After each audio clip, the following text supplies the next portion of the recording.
Welcome back to the Honkai Star Rail Hunger Games. If you haven't seen my previous episodes, this is using a Hunger Games text-based simulator. Essentially runs a giant deathmatch simulation to emulate the book and movie series. I was feeling a little bold and brash today, so I put some interesting characters into this one. That being said, let's go over our contestants. In District 1, we have Jade, Topaz, Numby. Numby can fight for themselves, okay? I was just feeling inspired today, you know, I really wanted to cause some chaos. District 2 is Donhung, Boothill, and Argenti. Donhung was probably like, why'd I get stuck with these two idiots? District 3 is Kafka, Firefly, and Silverwolf. District 4 is Shui, Hanya, and Ranmei. District 5 is Gallagher, Misha, and Clocky. District 6 is Clara, Svarog, and Screwlum. 7 is Himiko, Welt, and for the first time, give it up for Pom Pom. I really chose violence today. What's wrong with me? District 8 is, of course, Japard, Serval, and Lynx. District 9, Robin, Sunday, Acheron. 10 is Jingyuan, Yanqing, Fushen. 11 is Dr. Ratio, Aventurine, and Third Wheel Black Swan. And District 12 is Huohuo, Gunaifin, and Sushang. But before we begin the game, I'd like to thank the sponsor of today's video, Tokyo Treat and Sakura Co. Tokyo Treat is a monthly subscription box containing exclusive seasonal Japanese snacks, instant ramen, and occasional beverages you can enjoy from the comfort of your own home. This month, kick off Japan's summer festival season with the Summer Matsuri Flavor Fest box, featuring tasty treats such as Kit Kat Gold Caramel, Ramune Mochi, Super Sour Vinegar Chips, and many more. And trust me, these chips are sour. It caught me off guard when I first tried them. If you'd like to read up on the ingredients and allergen details before you dig in, check out the cultural guide booklet for more info on all the included items, as well as interesting seasonal articles about life in Japan. And for those of you who prefer a more traditional snacking experience, Sakura Co. is a monthly Japanese artisan snack box containing 20 traditional and authentic treats, including tea and one special Japanese tableware item in every box. In this month's Islands of Okinawa box, I received this beautiful Kingyo Mino Ware plate, featuring soft pastel colors and these adorable fish designs. Sakura Co. partners with local Japanese snack makers to share their culture and traditions with the rest of the world. You can read up on their customs and more detailed snack descriptions in the cultural guide booklet as well. This month's vanilla cream waffle cookie, Okinawan sweet potato chinsoku, and Kukoto Castella cakes would all pair nicely with the Okinawa Sanpin tea featured in this month's box. Want to try your own Tokyo Treat or Sakura Co. box? Use my special code to receive $5 off your first box, or click the link in the video's description and pinned comment. You guys know by now I absolutely adore these boxes. It's so fun to go through them each month and sort through all the goodies. Whether you're snacking on your own or indulging with someone else, I hope you enjoy. Thank you again to Tokyo Treat and Sakura Co. Now let's get back to the Hunger Games. It is time for the bloodbath. As the tributes stand on their podiums, the horn sounds, signaling the start of the game. Himiko increases their max HP by 16%. Gunaifin runs away. Misha finds a light cone, but it doesn't match their path. Oh, that sucks. Gallagher runs away. Kafka runs away. Oh god, what's about to happen down here? Argenti sets an explosive off, killing Screwlum, Firefly, Serval, and Huohuo. Bro, I've never seen a quadruple kill in this game. Are you kidding? No, why'd you kill Firefly? I was rooting for her. Jingyuan takes a handful of throwing knives. Acheron grabs a backpack, not realizing it's empty. Clocky falls into a pit and dies. He was like, I'm out of here. See ya. Sunday runs away from the cornucopia. Topaz finds a backpack full of camping equipment. Lynx runs away. Fushen takes a handful of throwing knives as well. Man, her and Jingyuan, they are getting strapped. Robin runs away. Pom Pom and Sushang get fatally trampled by Sushang's massive chicken. No way. That's the first time I've ever seen her get self-destructed by her own bird. Not Pom Pom and Clocky dying in the bloodbath. You guys were the interesting additions to this game. Are you joking? I'm putting all of my money on Numby right now. Yanqing runs away. Ranmei finds 50 stellar jades in a box, but there's still 10 short from a warp. Japard takes a handful of throwing knives as well. Hanya finds a light cone, but it does not match their path. Shui equips their best light cone. Oh, excuse me. Clara deploys a shield for Numby and Aventurine. You need to protect Numby with your life. Everybody, please. Svarog runs away. Jade finds a canteen full of water. Boothill increases their max HP by 16%. Donhung runs. Silverwolf runs. Black Swan finds 50 stellar jade in a box, but they're still 10 short from a warp. Dr. Ratio is unable to convince convince Welt not to kill him. Well, look who can't use his big old fat brain to convince Mr. Welt not to kill you. Okay, day 1. Clara sees smoke rising in the distance, but decides not to investigate. Danhong gets fatally trampled by Sushang's massive chicken. Are we joking? I mean, I guess it makes sense. Sushang got killed in the last round. She's not around to keep it in check anymore, I suppose. Robin finds 50 stellar jade in a box, but they're 10 short from a warp. Himiko deploys a shield. Jinyuan follows a remote Psy crane into a fatal trap set by Hanya. Well, that's surprising. Good on you, Hanya. That was very smart. Ranmei digs through the trash. They find nothing of importance. Gwenifin camouflages herself in the bushes. Boothill injures himself. Of course he did.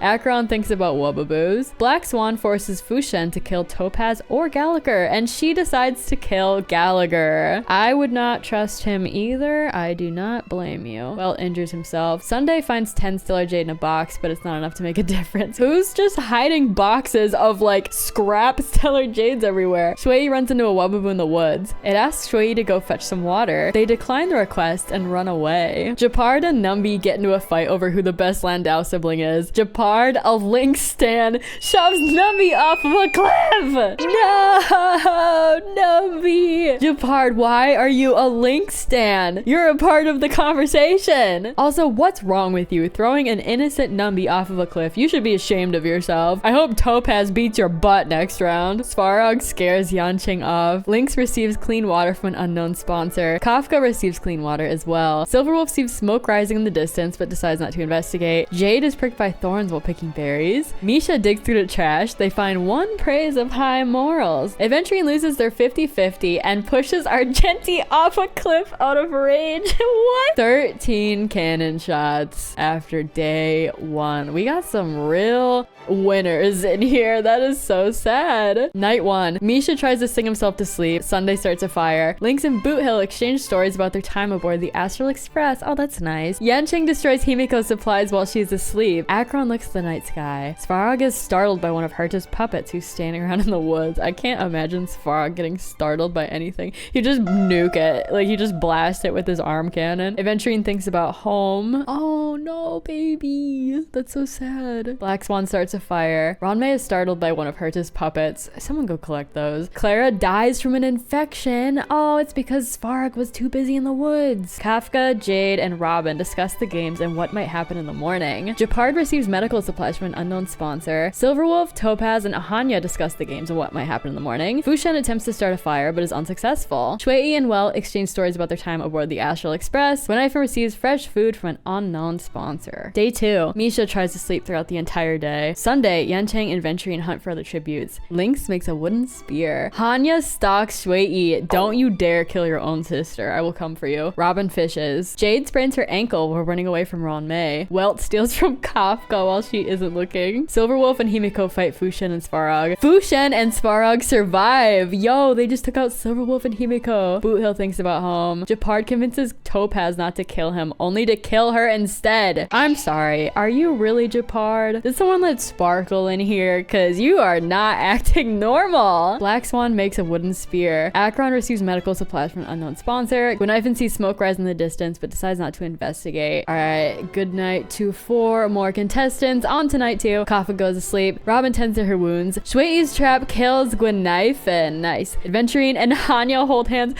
Why did I just think that said Adventurine and Hanya hooked up? Wait, I should add that prompt. That's funny. Actually, that would not be funny depending on who it got matched up with. Akron, Jade, and Lynx cheerfully sing songs together. Japard's awoken by nightmares, fueled by guilt. Boothill and Yanqing hold hands. Okay, I don't know about that one. Ranmei, Welt, Sunday, and Svarog sleep in shifts. Fushen and Misha huddle for warmth. Black Swan's awoken by nightmares. Day 3. Svarog picks flowers. How nice. Robin dies from hunger. Oh, at least she survived longer than the last game. Akron tends to Hanya's wounds. Ranmei stalks Lynx. Jade goes hunting. Japard attacks Welt, but he manages to escape. Fake Japard's at it again. Misha digs through the trash. They find one praise of high morals. Didn't he find one earlier? Boothill tends to Shui's wounds. Fushen thinks about home. Kafka scares Sunday off. Black Swan makes a wooden spear. Yanqing is startled by one of Herta's puppets again. And Adventurine thinks about home again. Ooh, arena event. The arena's borders begin to rapidly contract. Japard survives. I was kind of rooting on his downfall, not gonna lie. Welt trips on a tree root and is unable to recover fast enough. No. Genching survives. Adventuring restrains Hanya to a tree and leaves her to die. Yo. Fushen survives. Link survives. So does Sunday. Jade pushes Ranmei to the border while she's not paying attention. She would. Thinking they could escape, Boothill and Kafka attempt to run together through the border together. Why would you do that? I could see Boothill doing that, but not you, Kafka. Misha survives. Acheron trips on a tree root and is unable to recover. Svarog survives. Shui restrains Black Swan to a tree. Okay, we just lost a lot of people in that arena event. Let me look at the kill count really quick. Misha and Lynx don't have any kills. Neither does Yanqing or Sunday. Adventuring and Japard and Svarog and Shui all have 2 kills. Night 3. Misha stays awake all night. Jade is startled by one of Herta's puppets. I think it's time to take that prompt out. Lynx and Japard run into each other and decide to truce for the night. You're siblings. What do you mean you decided to truce? Shui sets up camp for the night. Yanqing falls into a pit and dies. Fushen has a nightmare about Wubbaboos. Sunday looks to the night sky. Svarog cooks his food before putting his fire out, and Adventuring is awoken by nightmares. Why is Svarog being so, like, domestic? He's just picking flowers and making eggs. Alright, we made it to the feast. The cornucopia is replenished with food, supplies, weapons, and memoirs of the tribute's families. Svarog severely injures Sunday, but puts him out of his misery. Was kind of rooting for Sunday, but, you know, he probably deserved that. Lynx upgrades their light cone. Jade decides not to go to the feast. Neither does Misha. Fushen, Shui, and Adventuring get into a fight. Shui triumphantly kills them both. Pop off. And Japard gathers as much food into a bag as he can before fleeing. Day 4. I don't think there's many people alive. Jade scares Shui off. Japard tries to sleep through the entire day. Alright, you laying low now, King? Svarog runs into a Wubbaboo in the woods. It asks Svarog to fetch some water. They decline the request and run away. Someone get this poor Wubbaboo some water. Misha constructs a shack